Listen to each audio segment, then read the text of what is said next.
Vamos lá, pessoal. Boa tarde. Beleza? Galera, mais uma vez aqui junto com vocês. É uma satisfação imensa.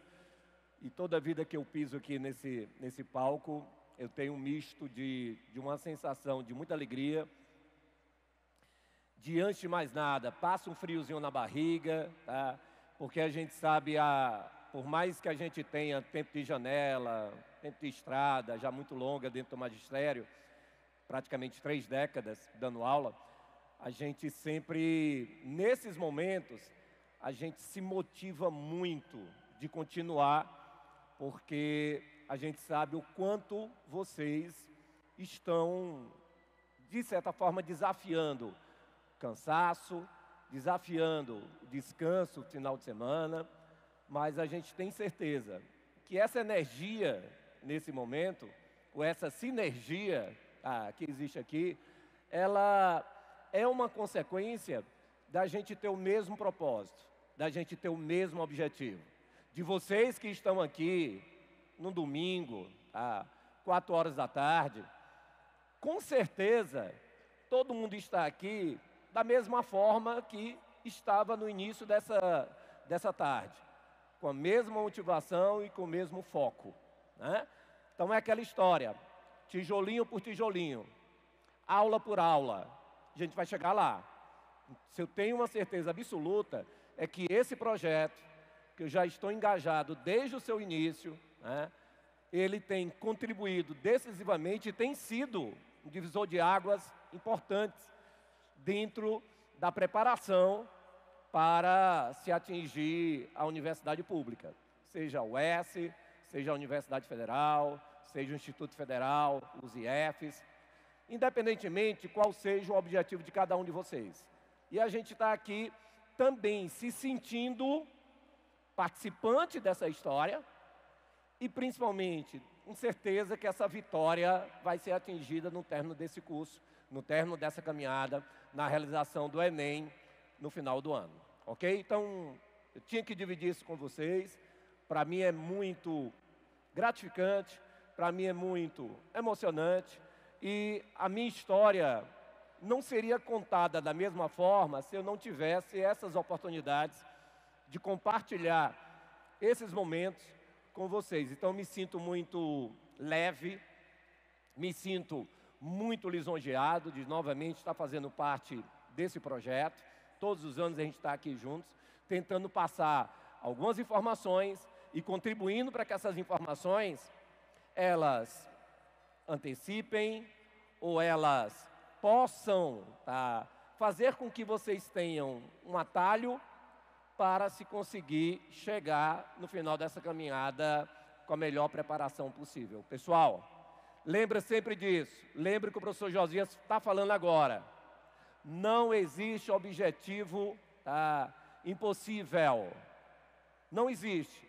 Para quem mantiver foco, motivação, pode ter certeza que, independentemente do obstáculo que vocês venham a enfrentar, vocês vão atingir o objetivo. Tá certo? Então, parabéns para vocês. E vamos dar início a essa aula, que é uma aula comum dentro da parte das humanas, tanto na geografia como na história, tá? Acompanhando aí o material que foi entregue para vocês, né? A gente tem, só um detalhe, qualquer necessidade de se comunicar comigo, mandar alguma pergunta, tirar alguma dúvida, está aqui a minha rede social, está aqui o Instagram, anota, tá? Qualquer dúvida, pode perguntar que a gente vai responder, ok? Vamos embora.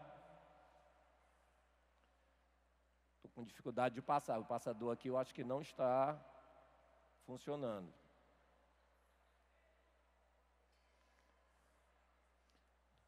Vamos lá. Passou agora. Pessoal, tema da aula de hoje é a parte de geopolítica.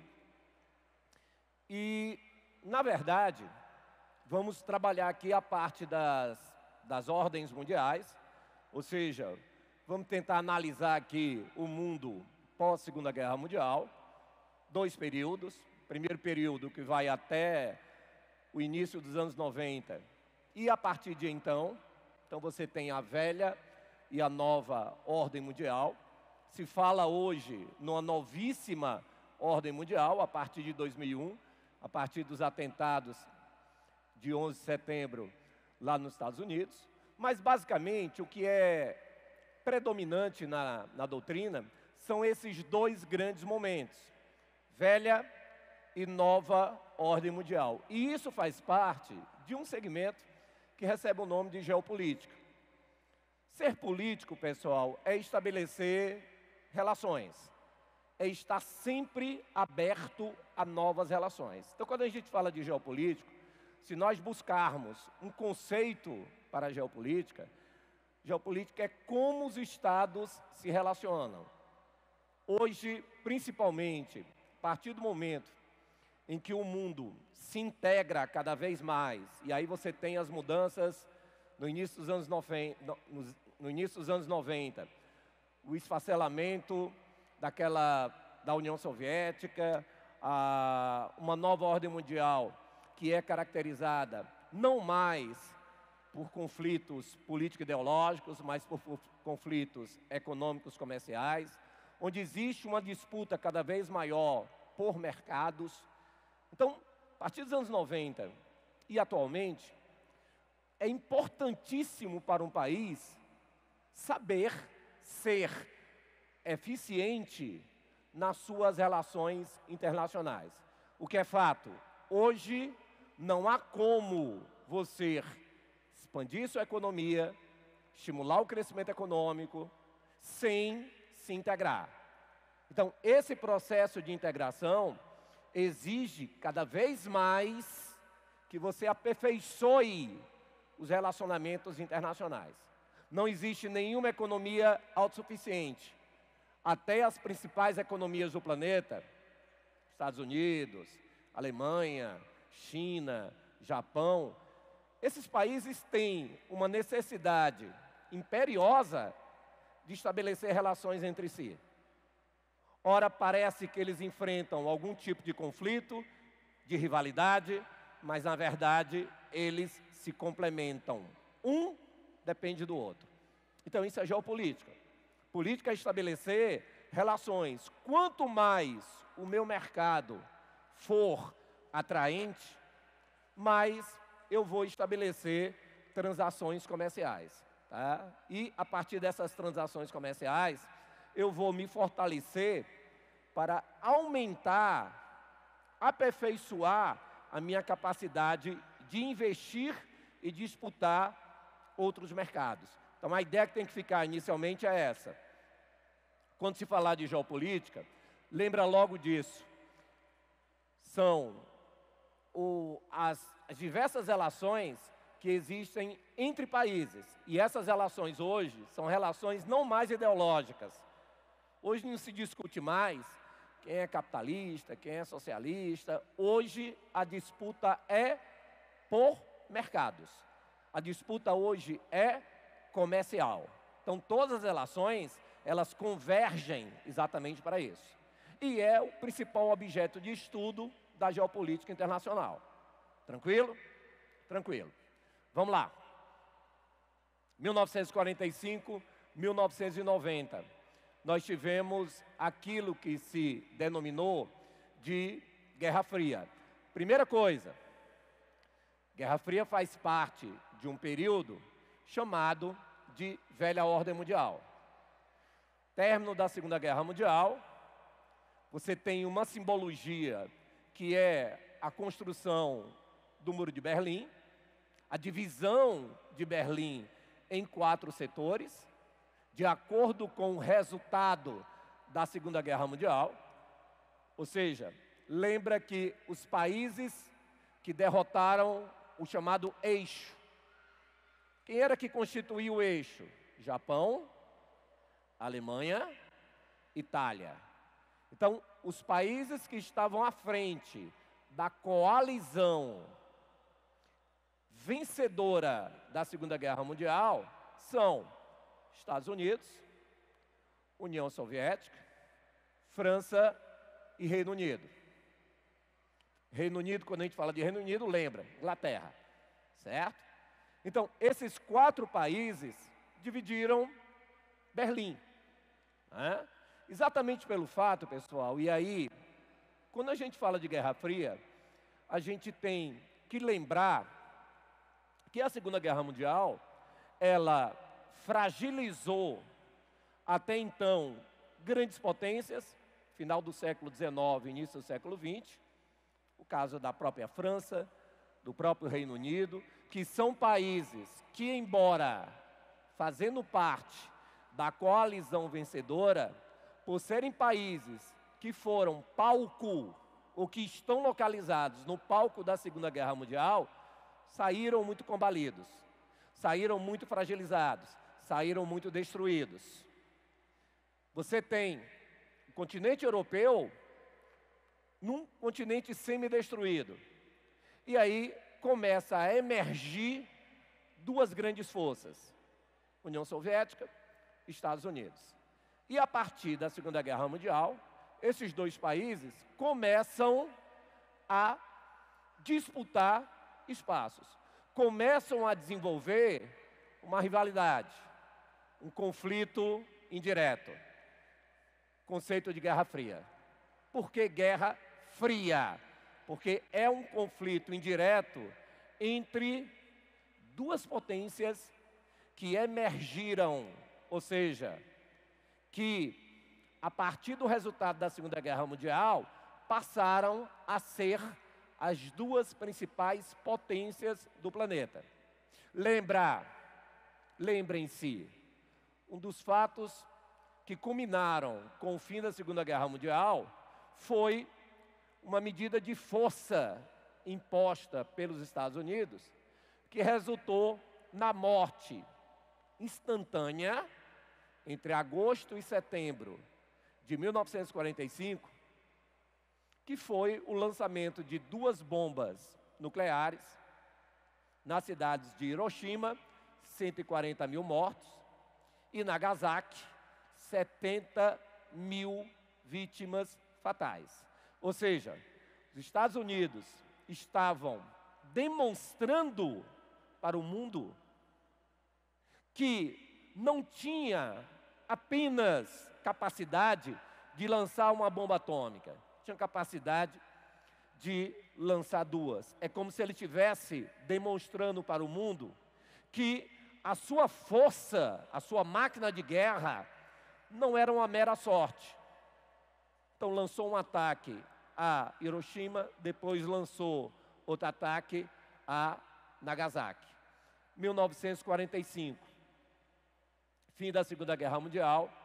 1949, a União Soviética já tinha tecnologia para a produção do seu armamento nuclear. E a partir de então, o mundo começa a ser dividido entre União Soviética e Estados Unidos. Professor, mas o que é que os outros países tinham a ver com isso? Esse conflito não se restringia apenas a esses 2 países? Não. Os países foram obrigados a escolher ou um lado ou o outro lado. Então a gente já tem 2 ideias. A primeira, que a Guerra Fria foi um conflito indireto pela disputa de espaços de influência. Primeira ideia. Segunda ideia, professor, que o mundo passou a ser dividido entre os países signatários da União Soviética e os países signatários dos interesses norte-americanos. Ou seja, isso recebe o nome que é bipolarização. Anota. Então, se a Guerra Fria é um conflito indireto, você já anotou, a Guerra Fria vai se caracterizar por uma bipolarização, ou seja, uma área de influência de um ou de outro país, de uma ou de outra potência. Tá? E aí, entenda bem o seguinte, esse conflito, ele passa a ser um conflito, não é comercial, não é um conflito econômico, é um conflito ideológico. é um conflito militar. Só que um conflito militar que não é direto. Essas duas potências, elas jamais mediram forças em um conflito face a face. Por quê? Porque se sabia que era uma destruição não só desses dois países, mas do mundo todo. Já que uma das características desse período da Guerra Fria foi exatamente os grandes investimentos em pesquisa, tecnologia, para o setor bélico. Terceira característica. Nós já conceituamos Guerra Fria, nós já afirmamos que esse conflito é um conflito ideológico, socialismo de um lado, capitalismo do outro. A terceira ideia que tem que ser amadurecida: houve uma corrida por tecnologia para a montagem de um grande arsenal bélico, de um grande arsenal armamentista. Daí, uma das características mais repetitivas em relação à velha ordem mundial, em relação à Guerra Fria, é exatamente a corrida armamentista. Beleza, professor. Mas existia uma terceira via? Sim. O mundo, durante 45 anos, para que ele fosse interpretado, essa interpretação ela teria que partir dessa oposição, dessa bipolarização entre o leste, socialista, e o oeste, capitalista. Mas, em 1955, um grupo de países na Indonésia resolveram criar uma terceira via. E essa terceira via, que fizeram parte, Indonésia, Egito, tá? Esses países firmaram um acordo de neutralidade, de não necessariamente se curvar aos interesses, sejam eles soviéticos, sejam eles norte-americanos. Então lembra, é uma bipolarização, mas existe uma terceira via, existe um terceiro grupo de países, e esse grupo de países recebe o nome de países não alinhados. Posso anotar isso, professor? Pode anotar isso. Foi a chamada Conferência de Bandung. Bandung, B de bola, é uma cidade da Indonésia, onde foi firmado um acordo de não seguir a influência nem de soviéticos, nem de norte-americanos. Então é uma bipolarização, mas que ela não pode ser interpretada de forma absoluta. Tranquilo? Tranquilo.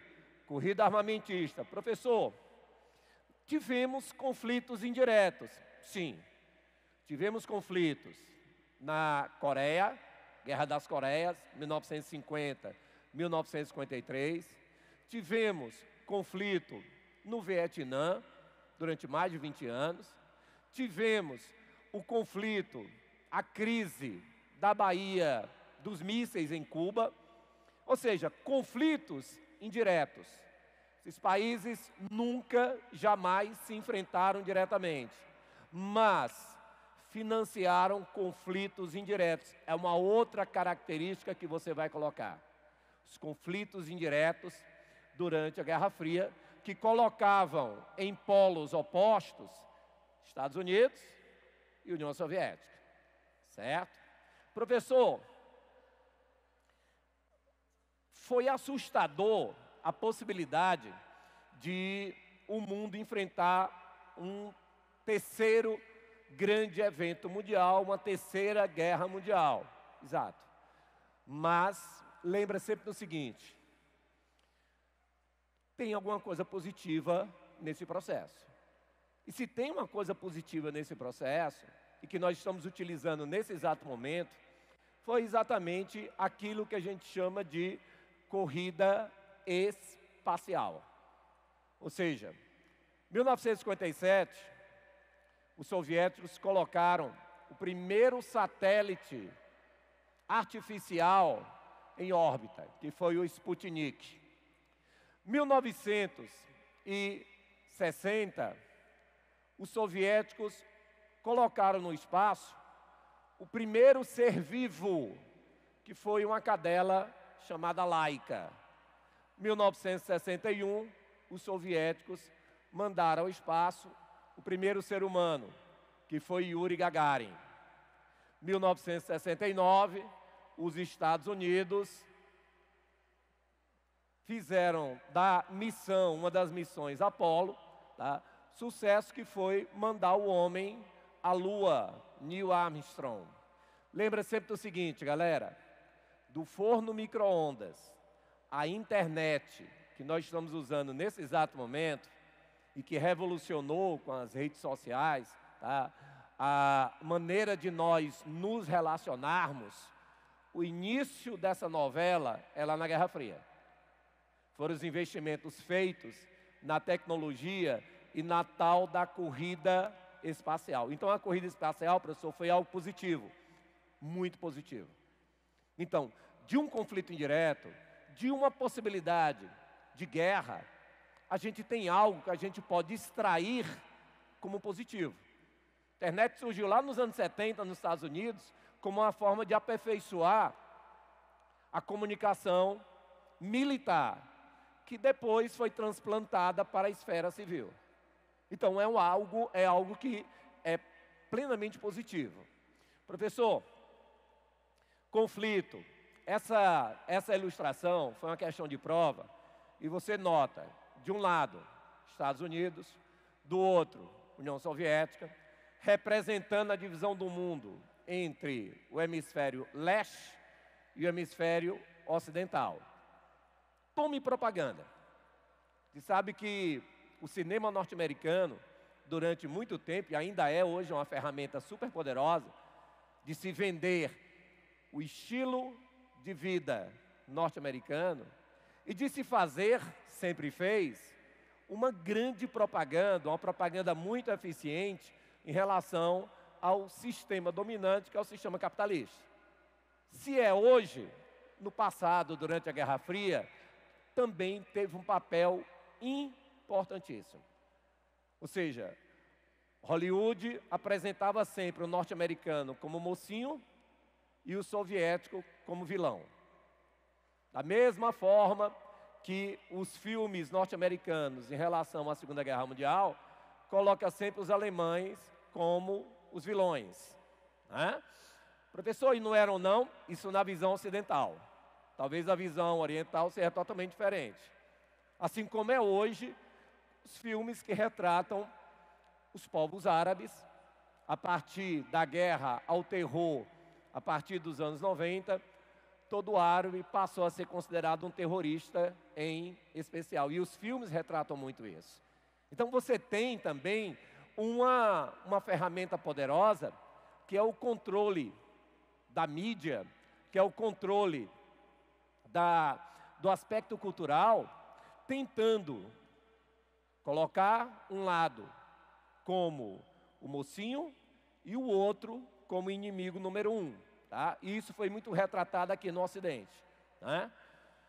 Características durante essa Guerra Fria: enfraquecimento econômico e político dos países europeus. Pessoal, você tem, durante a Guerra Fria, dois grandes projetos econômicos. Um, que foi bancado pelos Estados Unidos, que recebe o nome de Plano Marshall, que foi o Plano Marshall, tá? Foi um plano de reconstrução da economia europeia. Lembra sempre do seguinte: a forma mais eficiente de se tornar um país, um povo subserviente, é a dependência econômica, é a dependência financeira. Tá?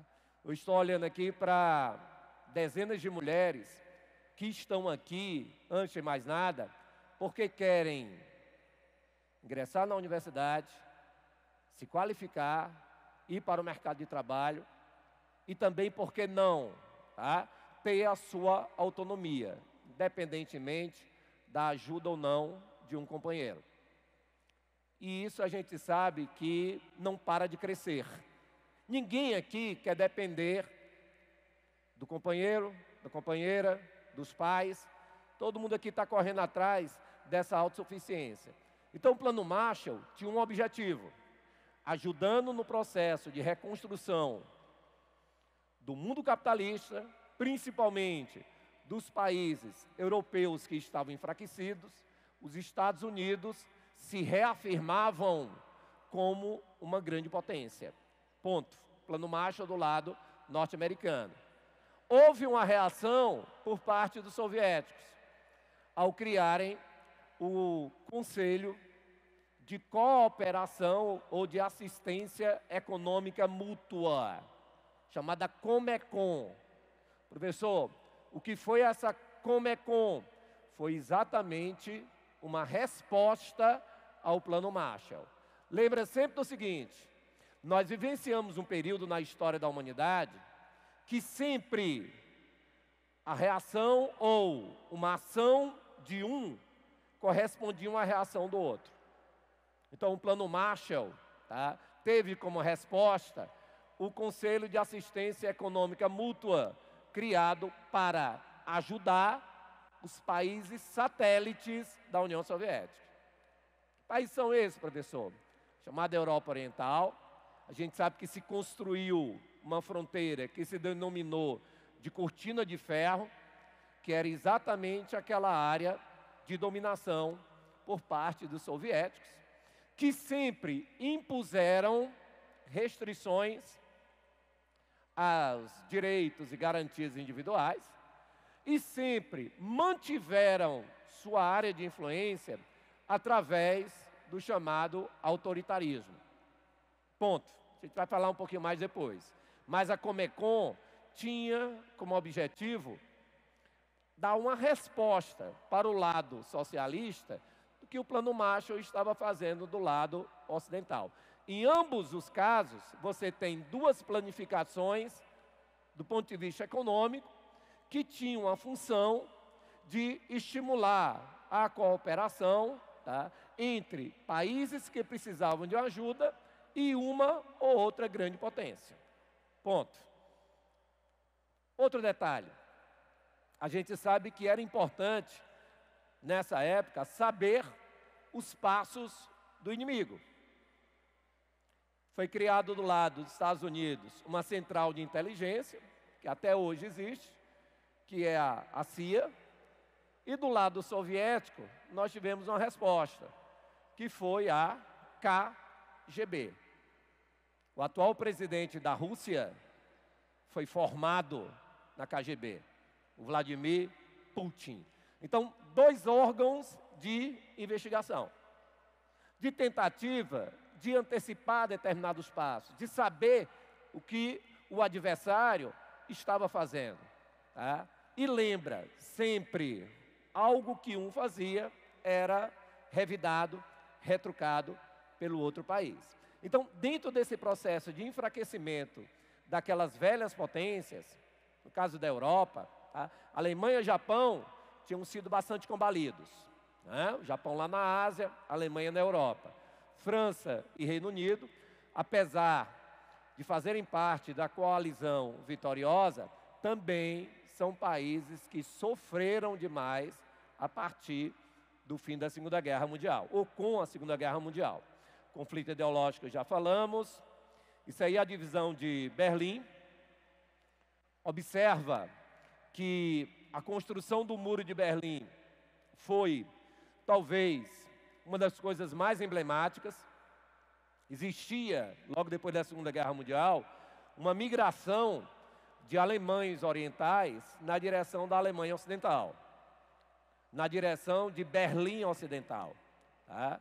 Para tentar impedir esse fluxo, o governo soviético, o governo de orientação soviética, começou a construir esse muro, e aí nós tivemos a divisão de Berlim em 4 setores. A parte ocidental dominada pelos franceses, ingleses e norte-americanos, e a parte oriental dominada pela área de influência soviética, pela Alemanha Oriental. A partir daí, surge a divisão de um país em dois, que é a República Democrática da Alemanha, ou Alemanha Oriental, e a República Federativa da Alemanha, ou Alemanha Ocidental. Tá? Esses dois países surgem a partir do conflito, tá, pós-Segunda Guerra Mundial, a partir da configuração da Guerra Fria. E o Muro de Berlim, pessoal, não foi o maior muro construído até hoje. Tá? Só para você ter uma ideia, você tem um muro de segurança em Israel que tem 600 quilômetros de extensão, o Muro de Berlim tinha 143, né? A maior parte não era muro, era arame farpado, mas entrou para a história como o principal símbolo da divisão entre duas ideologias divergentes. De um lado socialismo e do outro capitalismo. Muro de segurança, Israel, em relação aos territórios ocupados da Cisjordânia e da faixa de Gaza, chega a 600 quilômetros de extensão. O muro erguido pelos Estados Unidos, que ainda não foi concluído, entre o sul do seu território, na fronteira com o México, tem 3.040 metros de extensão. Os muros, eles não desapareceram com a nova ordem mundial. Eles estão presentes. Tá? Professor, corrida armamentista, 1950-1989. Você observa nesse slide o número de ogivas nucleares pertencentes ou à União Soviética ou aos Estados Unidos. Ou seja, eles ampliaram muito a capacidade de destruição do planeta. E lembre sempre, galera, do que eu vou falar agora. O clube nuclear é um clube relativamente restrito. São poucos os países do mundo que possuem armamentos com grande capacidade de destruição. Tá? Quem tem armamento nuclear tem, não necessariamente para utilizar, mas para evitar qualquer tipo de invasão do seu território. Ponto. Lembra, quem tem armamento nuclear hoje no planeta? Estados Unidos, Rússia, Israel, Paquistão, Índia, China, Reino Unido, França e Coreia do Norte. Esse é o clube nuclear. Existe um projeto em desenvolvimento no Irã, mas ainda não existe confirmação se eles têm tecnologia para a produção de armas atômicas. Lembra, o início é desenvolver pesquisa para a produção de energia nuclear, que é o uso pacífico, e a partir daí o desenvolvimento para a produção de armas de grande poder de destruição. Por que é que o Irã quer tanto armamento nuclear? Porque seria um equilíbrio de forças dentro do Oriente Médio. Só tem um país com armamento nuclear, que é Israel, cercado por inimigos por todos os lados. Por que é que Israel mantém a sua integridade territorial? Pelo poder de força que possui. Por que é que a Rússia invadiu a Ucrânia antes que a Ucrânia passasse a fazer parte da OTAN? Boa, professor. OTAN, o que é isso? A Organização do Tratado Atlântico Norte, ela surge durante a Guerra Fria. E ela tem um intuito, se o Plano Marshall era o braço econômico, a OTAN era o órgão que estimulava a cooperação militar entre os países signatários dessa grande potência que é os Estados Unidos. Ponto. Ok? A OTAN existe até hoje. Do lado soviético foi criado o quê? O Pacto de Varsóvia. O Pacto de Varsóvia tinha o mesmo objetivo: estimular a cooperação militar entre os países signatários da União Soviética. Então, como a Ucrânia, que já foi União Soviética durante a Guerra Fria, que se tornou um país independente, estava cada vez mais se aproximando do Ocidente, era um país em potencial a fazer parte da União Europeia. E com certeza, mais cedo ou mais tarde, assinaria a fichazinha de inscrição para participar da OTAN, é claro que os russos iriam pensar 2, 3, 4, 5 vezes antes de invadir um país que tem o respaldo da Organização do Tratado Atlântico Norte, que tem países com domínio de força nuclear, países com poder de retaliação, ok? Então, a OTAN e o Pacto de Varsóvia também fazem parte desse período da Guerra Fria, desse tabuleiro de xadrez, dessa disputa política e ideológica. Beleza, professor. Espionagem CIA-KGB, já falamos. OTAN, Pacto de Varsóvia. Conflitos regionalizados. Plano Marshall. Estado do bem-estar social. O que é isso, professor? Europa, dentro do processo de reconstrução, se construiu o tal Estado financiador, tá, de saúde, transporte, habitação, segurança. Então, esse Estado começou a ser aperfeiçoado, começou a ser construído e aperfeiçoado durante a Guerra Fria. O Estado era o principal benfeitor. A gente sabe que isso aí não é a troco de nada. Nesses países, até hoje, se paga uma carga tributária muito alta para que o Estado possa oferecer esse estado do bem-estar social. E esse estado do bem-estar social também está com os dias contados.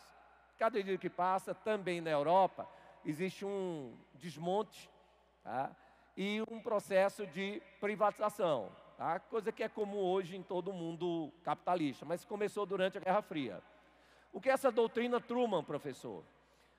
Bom, Estados Unidos é a chamada doutrina de que onde houver ameaça ao capitalismo, os Estados Unidos reagirão de maneira enérgica. Ponto. Essa é a doutrina Truman, tá? Da mesma forma que nós tivemos a doutrina Bush. Depois dos atentados de 11 de setembro, os Estados Unidos simplesmente mandaram um recado para o mundo.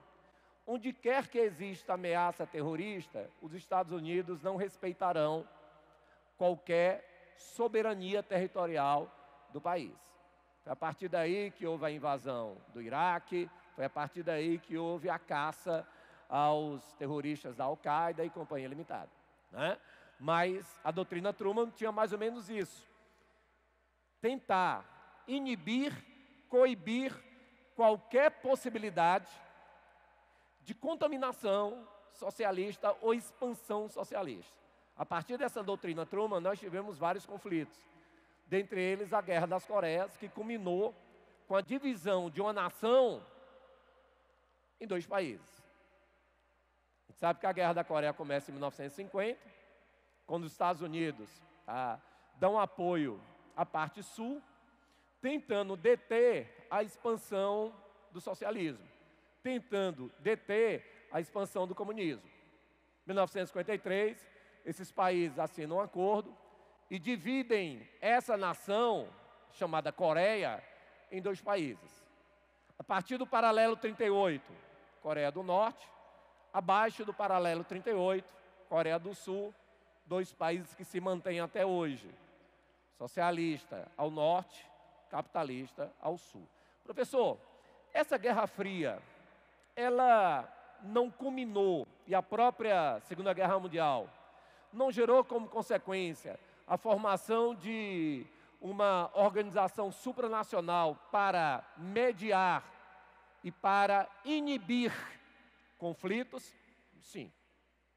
3 letrinhas a sigla. Organização das Nações Unidas. Surgiu logo depois da Segunda Guerra Mundial. E a ONU, ela esteve envolvida na maioria desses conflitos regionais. Tentando o quê? A pacificação. Tentando o quê? Evitar que novos conflitos, se verificassem. A partir da ONU foram criadas várias agências, mas foi criada uma especial, cuja principal missão, principal objetivo, era exatamente pregar a paz, garantir a paz, que foi o Conselho de Segurança da ONU. Lembrar, quando eu falo de Guerra Fria, quando eu falo de conflitos indiretos, a ONU ela passa a ter um papel importantíssimo. Lembra desses 5 países? O Conselho de Segurança da ONU, ele é constituído por 15 membros, sendo que 5 são membros permanentes. Que países são esses? Olha o reflexo da Segunda Guerra Mundial. União Soviética, hoje Rússia, China, Estados Unidos, França, Reino Unido. Professor, posso anotar? Claro. Conselho de Segurança da ONU, são 15 países. Os 15 têm direito a voto, o voto é igual. Só que 10 são membros temporários, passam 2 anos, são membros rotativos, passa 2 anos, depois entra outro país, você pode ser reconduzido depois. O Brasil já fez várias vezes parte do Conselho de Segurança da ONU. E 5 são membros fixos, não se mexe com esses 5. Eles têm, além do direito de votar, eles têm o direito de vetar qualquer resolução, qualquer uma. Então aí você tem, pessoal, uma solução acompanhada de um grande problema. Por quê? Porque sempre quando a União Soviética se achava ameaçada pela aprovação de uma resolução da ONU, ela vetava. Estados Unidos, da mesma forma, quando a ONU discutia e convergia para a aprovação de uma resolução contrária aos seus interesses, os Estados Unidos vetavam. Então, professor, o Conselho de Segurança da ONU não é um órgão democrático. Você pode ter 14 votos a favor da coalizão, ou da formação de uma coalizão, por exemplo, para acabar com a guerra da Síria, para acabar com a guerra da Ucrânia. Se o voto contrário for de um desses 5 países, acabou-se. A resolução não vai adiante. Isso é o poder de veto. Tem como acabar com isso? Muito pouco provável. Então, isso significa dizer que esse instrumento que foi criado depois da Segunda Guerra Mundial e foi muito utilizado durante a Guerra Fria, está presente até hoje. E é um dos aspectos que a gente pode chegar facilmente à conclusão que a ONU hoje é, pelo menos no seu Conselho de Segurança, um órgão fragilizado, que não consegue dar fim a uma guerra que coloca em polos opostos Estados Unidos e Rússia, que é a guerra da Síria, que é uma guerra que está ficando esquecida, que está sendo colocada debaixo do tapete. Por quê? Porque a guerra atual é a guerra da manchete, é a guerra da Ucrânia. Parece até que a guerra da Síria já acabou, mas não. E por que é difícil encontrar uma solução? Porque, novamente, você coloca em polos opostos no Conselho de Segurança da ONU, Estados Unidos e Rússia. A mesma coisa da guerra da Ucrânia. Será que a Rússia vai concordar com a formação de uma força de paz para dar fim à sua ocupação na Ucrânia? Claro que não. Então, o Conselho de Segurança da ONU, que foi criado para evitar conflitos, na verdade, hoje, contribui para que esses conflitos, eles se arrastem e se mantenham, ok? Professor, Revolução Chinesa, 1949, Segunda Guerra Mundial acaba em 1945, né? E a partir de 1949, a China, ela passa por uma revolução, né? Tivemos vários conflitos da China com os japoneses, tá? Mas em 1949, a Revolução Chinesa torna o país um país socialista.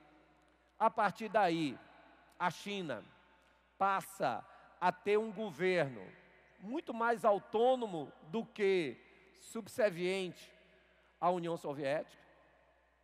E hoje se mantém com essa postura até hoje. Lembra, a China hoje adota um socialismo politicamente falando.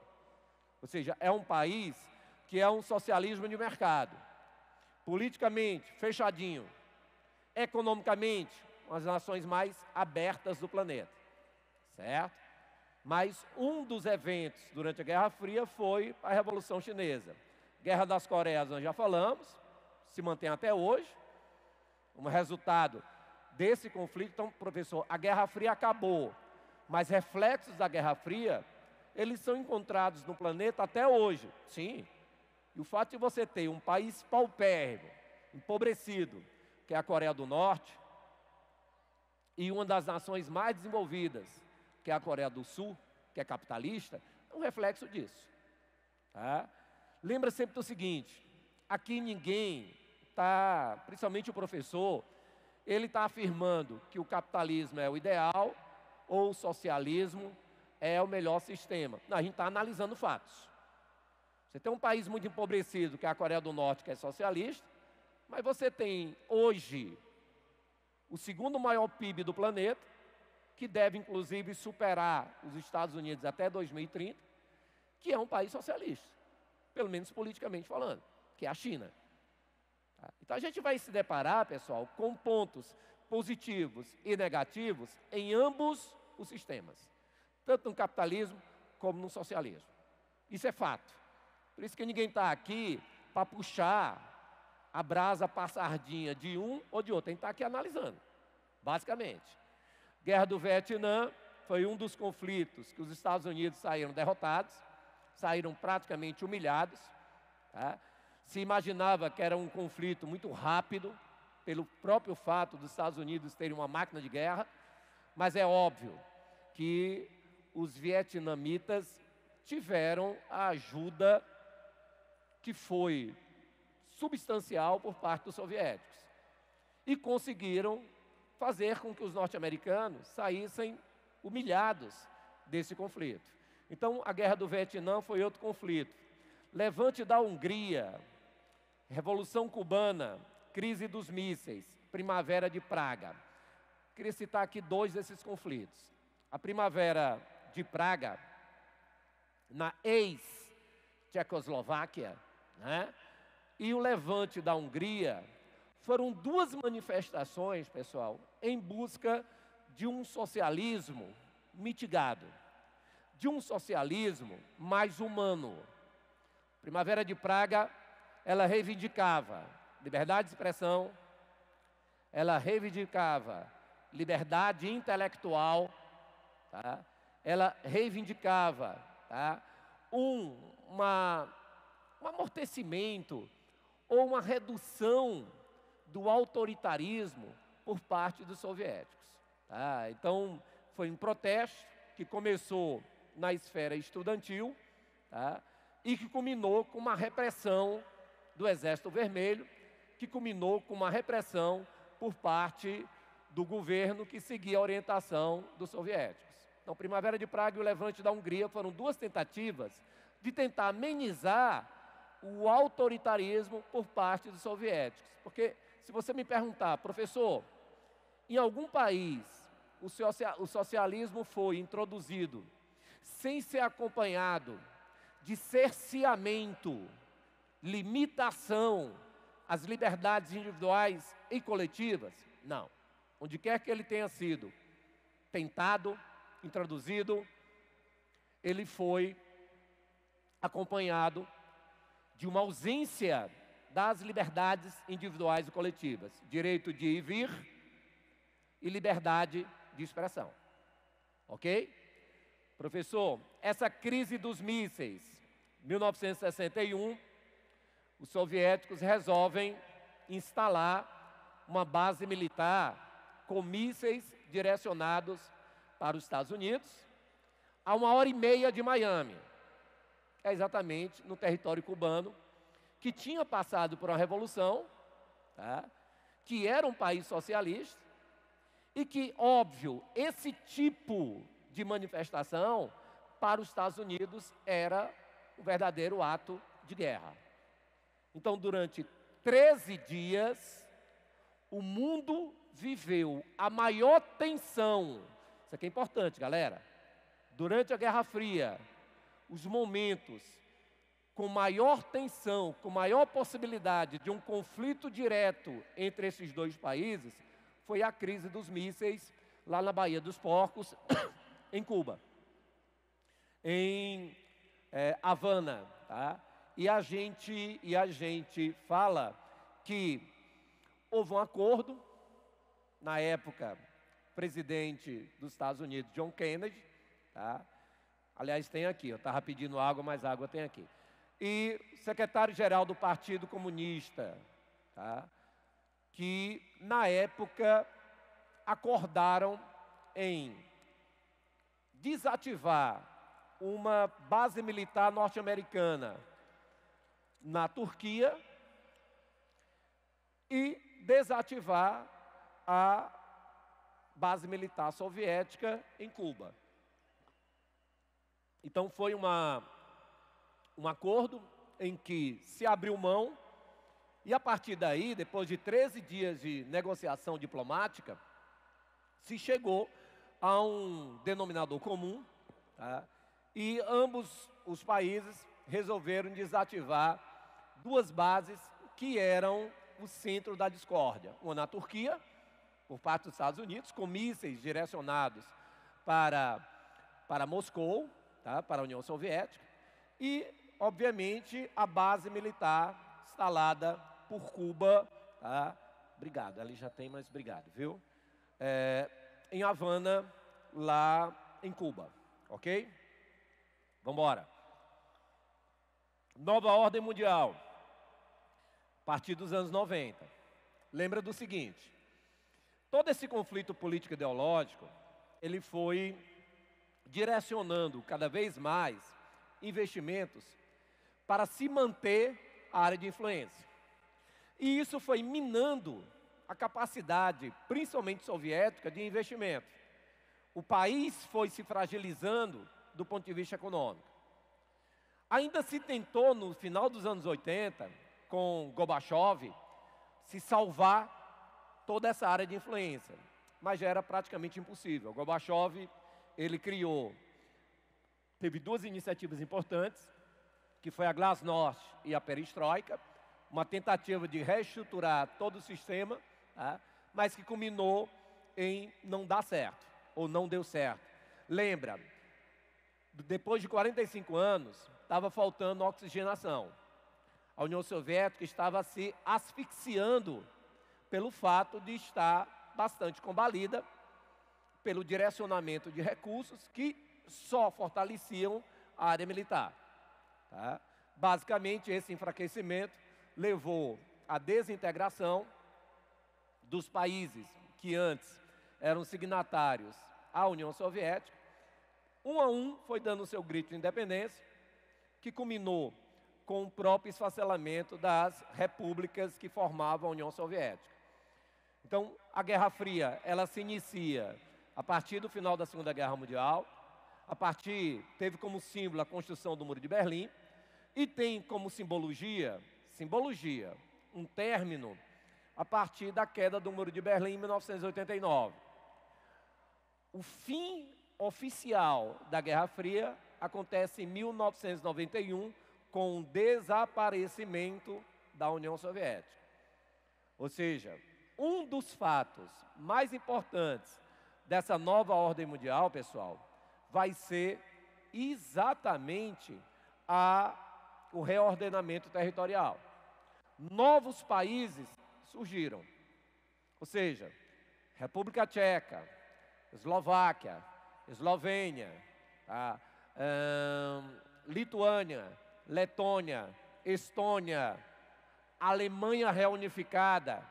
Então, vários países deram seu grito de independência. Houve, no início da nova ordem mundial, uma reordenação territorial. O mapa mundi teve que ser alterado várias vezes. E uma coisa importante, pessoal, quando a gente faz um comparativo de um período e do outro, a gente chega à conclusão que, se durante a Guerra Fria os conflitos eram político-ideológicos e dividiram o mundo entre setor leste, setor oeste, leste socialista, oeste capitalista, na nova ordem mundial não se discute mais o aspecto político-ideológico. A discussão agora é econômica e comercial. O mundo passa a ser dividido entre os interesses do norte, constituído onde estão a maioria dos países hoje considerados desenvolvidos. A Europa está no hemisfério norte, Estados Unidos, Canadá, Japão, só tem a Austrália aqui embaixo. E o hemisfério sul, constituído pelas nações em desenvolvimento. Então, o mundo passa a ser interpretado a partir dos anos 90, tá, entre riqueza e pobreza. Países desenvolvidos, países subdesenvolvidos. E isso é um comparativo importante entre essas duas épocas, entre essas duas fases. Durante a Guerra Fria, socialismo de um lado, capitalismo do outro. A partir da nova ordem mundial, a gente tem países desenvolvidos, países subdesenvolvidos. E os conflitos deixam de ser político-ideológicos, passam a ser, tá, conflitos mercadológicos, conflitos comerciais, ok? Ordem multipolar. Aqui a gente tem uma ressalva. Existe uma multipolarização do ponto de vista econômico, do ponto de vista comercial. Não existe apenas dois polos.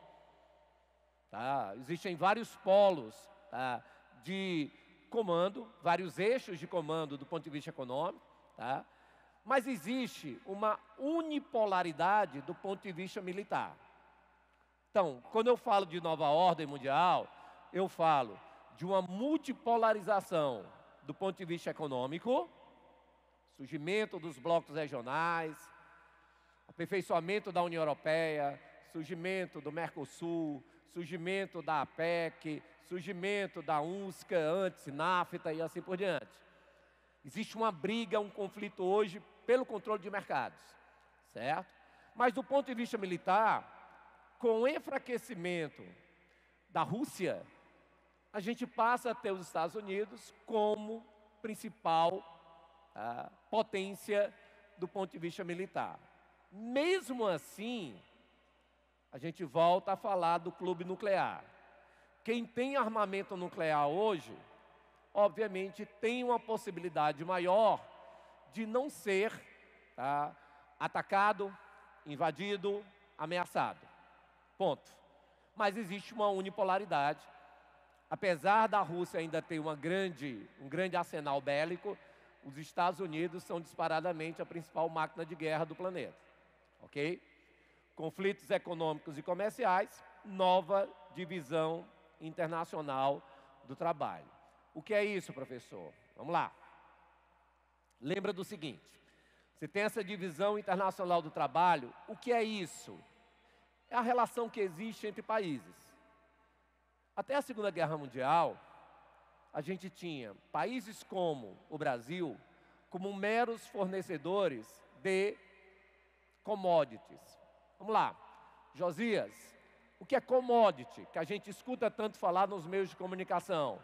Pessoal, commodities são bens primários de baixo valor agregado.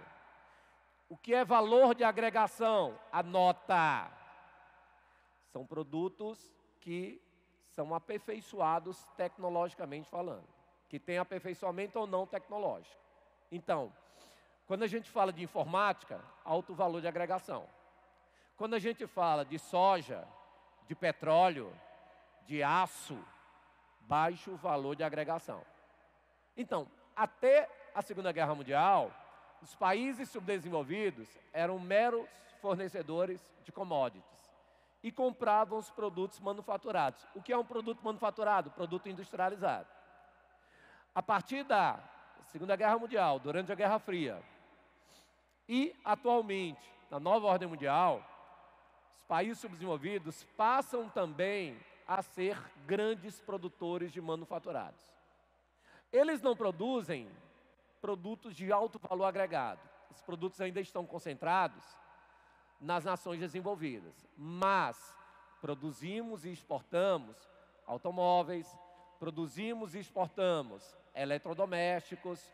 Hoje, nós somos receptores de investimentos e de tecnologias que são desenvolvidas na Europa, nos Estados Unidos, no Japão, Coreia do Sul. E somos produtores não apenas de commodities, produtos com baixo valor de agregação, mas também produzimos, tá, manufaturados, produtos industrializados. A ideia hoje é essa: o capital, ele hoje livre circula. Ele hoje, tá, é direcionado para aquela área que oferece melhor condição de retorno. E aí, pessoal, você tem nessa nova ordem mundial, olha aquilo que a gente falou, norte-sul.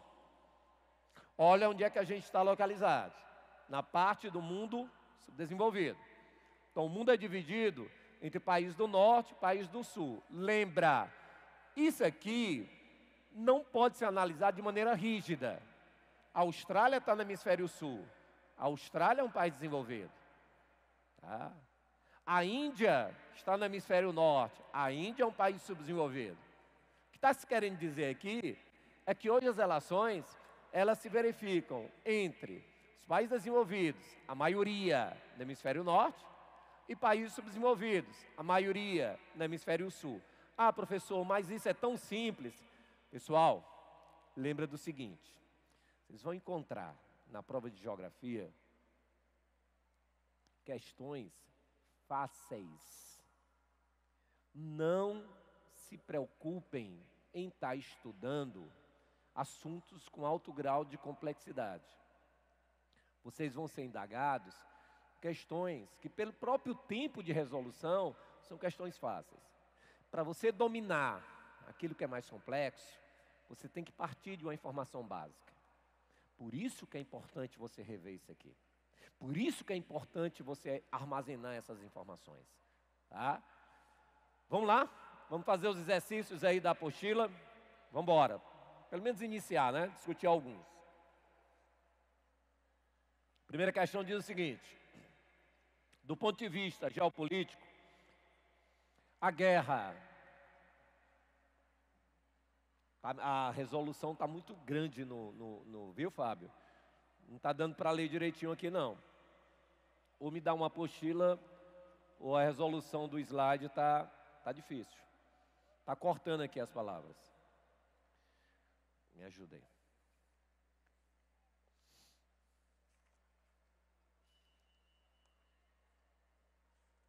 Pronto. Do ponto de vista geopolítico, a Guerra Fria dividiu a Europa em dois blocos. Essa divisão propiciou a formação de alianças antagônicas de caráter militar, como a OTAN, que aglutinava os países do bloco ocidental, e o Pacto de Varsóvia, que concentrava os do bloco oriental. É importante destacar que na formação da OTAN estão presentes, além dos países do oeste europeu, os Estados Unidos e o Canadá. Essa divisão histórica atingiu igualmente os âmbitos político e econômico, que se refletia pela opção entre os modelos capitalista e socialista. Vamos lá. No enunciado da questão, boa parte do comentário, ele fala sobre a OTAN, que é uma instituição que foi criada para estimular a cooperação militar dos países signatários do capitalismo e que teve como reação dos soviéticos a criação do Pacto de Varsóvia. Você pode colocar aí no enunciado, OTAN de um lado, Pacto de Varsóvia do outro, certo? E ele quer saber qual foi a divisão que estabelecia, tá, o conflito político-ideológico, socialismo de um lado, capitalismo do outro. Será que foi a cortina de ferro? Foi a cortina de ferro. Que foi exatamente, pessoal, o estabelecimento de uma fronteira, tá, na Europa, que dividia o lado capitalista do lado socialista. Professor, Muro de Berlim, pessoal, o Muro de Berlim não dividia nem a Alemanha. Preste atenção, muita gente nessa questão marcou a letra B de bola, certo? Lembra que Berlim é uma cidade e o muro dividia um setor dominado pelos soviéticos de 3 setores dominados pelos ocidentais, pelo capitalismo: Reino Unido, França e Estados Unidos. Então, o Muro de Berlim não dividia nem a Alemanha. Imagina a Europa, lado leste capitalista, lado oeste, tá? Lado leste socialista, lado oeste capitalista. Foi a cortina de ferro, por isso que é a letra A. Professor, União Europeia. Pessoal, a União Europeia é um bloco econômico que surgiu logo depois da Segunda Guerra Mundial. O embrião, em 1944, no finalzinho da Segunda Guerra, que foi um grupo de 3 países, conhecido como Benelux, Bélgica, Luxemburgo e Holanda. A partir de 1951, nós tivemos a criação da SECA, Comunidade Econômica do Carvão e do Aço, e em 1957 surgia a União Europeia. Então, a União Europeia é um bloco econômico, tá? Que hoje, depois de quase 70 anos, se configura no mais avançado bloco regional que existe no planeta. É o único que passou por várias fases. Zona de livre comércio, União Aduaneira, tá? União Econômica Monetária, hoje está na fase da União Política e Econômica. É o único que tem a questão da cidadania comunitária, moeda única, etc. Né? Convenção de Ramsar. Pessoal, Ramsar é uma cidade egípcia e em 1971, já existia uma preocupação muito forte com a questão ambiental. Boa parte das ONGs, dos movimentos pacifistas, como aqueles que lutaram pelo fim da Guerra do Vietnã, começaram a erguer a bandeira ambiental. E aí essa convenção, ela criou a zona de proteção das regiões úmidas do planeta. Tá? Não tem nada a ver com o enunciado da questão. Assim como a Conferência de Estocolmo. Estocolmo é uma cidade da Suécia que se realizou a primeira grande conferência bancada pela ONU, pela Organização das Nações Unidas, do ponto de vista ambiental. Foi a partir daí que surgiu a expressão desenvolvimento economicamente sustentável, mas isso não tem nada a ver com o conflito político e ideológico da Guerra Fria. Resposta certa, a letra A. Ok? Segunda questão. Os soviéticos tinham chegado a Cuba muito cedo, na década de 1960, esgueirando-se pela fresta aberta pela imediata hostilidade norte-americana em relação ao processo social revolucionário. Lembra que a Revolução Cubana, ela fez com que, no quintal dos Estados Unidos, se criasse uma nação signatária dos soviéticos, tá? Uma nação socialista. Então, isso já apimentava, tá, as relações, tá, e a hostilidade entre esses dois países. Né? Óbvio, para Cuba assustar os Estados Unidos, tinha que ter o apoio dos soviéticos, não só do ponto de vista econômico, mas também do ponto de vista bélico, que culminou com a tentativa de construção de uma base militar. Né? Durante 3 décadas, os soviéticos mantiveram sua presença em Cuba, com bases e ajuda militar, mas, sobretudo, com todo o apoio econômico, que, como saberíamos anos mais tarde, mantinha o país à tona, embora nos deixasse em dívida com os irmãos soviéticos. E depois, com seus herdeiros russos, com cifras que chegavam a 32 bilhões de dólares. Ou seja, o que era oferecido em nome da solidariedade socialista tinha um preço definido.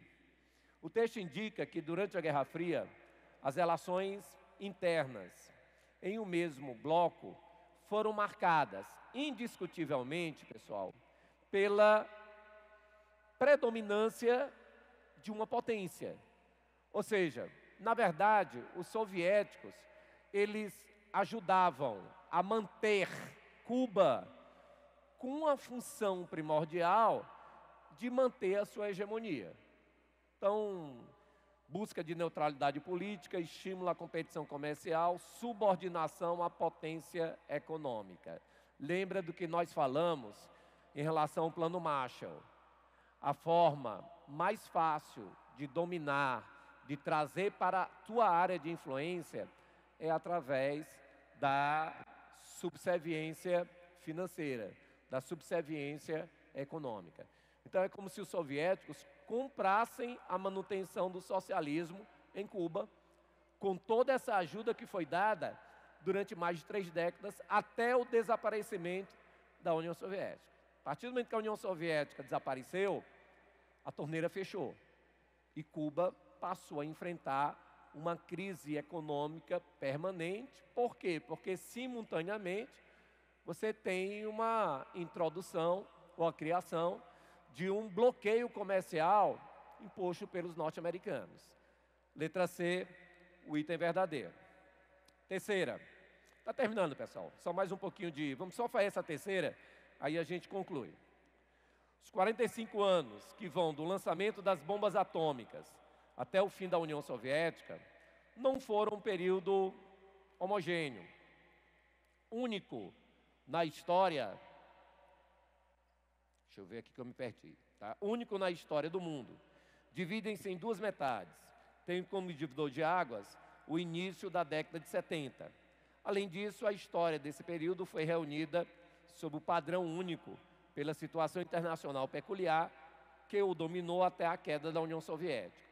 O período citado no texto é conhecido por Guerra Fria, pode ser definido como aquele momento histórico em que houve, vamos lá, corrida armamentista entre potências imperialistas europeias. Está errado já, né? A corrida armamentista foi entre Estados Unidos e União Soviética. Está falso o item. Domínio dos países socialistas do Sul. Países socialistas do Sul. Está falso. Tá? Por quê? Porque o mundo era dividido entre leste e oeste. Ponto. Choque ideológico entre a Alemanha nazista, União Soviética stalinista durante os anos 30. Não. Guerra Fria, conceito é o conflito indireto entre Estados Unidos e União Soviética. Disputa pela supremacia da economia mundial entre o Ocidente e as potências orientais, como a China e o Japão, confronto das 2 superpotências. Letra E, o item verdadeiro. Você observa que tem determinadas características que são características essenciais em relação a esse conflito. Lembra, conflito indireto, conflito político-ideológico, conflito entre socialismo e capitalismo. Letra E, o item verdadeiro. Galera, com certeza, esse tempo que vocês passaram hoje aqui à tarde foi primordial para que vocês armazenassem uma grande quantidade de informações. Traduzir, preste só atenção antes da gente ir embora. Transformar essas informações em conhecimento vai exigir de vocês um outro tipo de esforço. Por menor que seja o tempo que você tenha, resolve os exercícios, lê a parte teórica, começa a traduzir informação em conhecimento.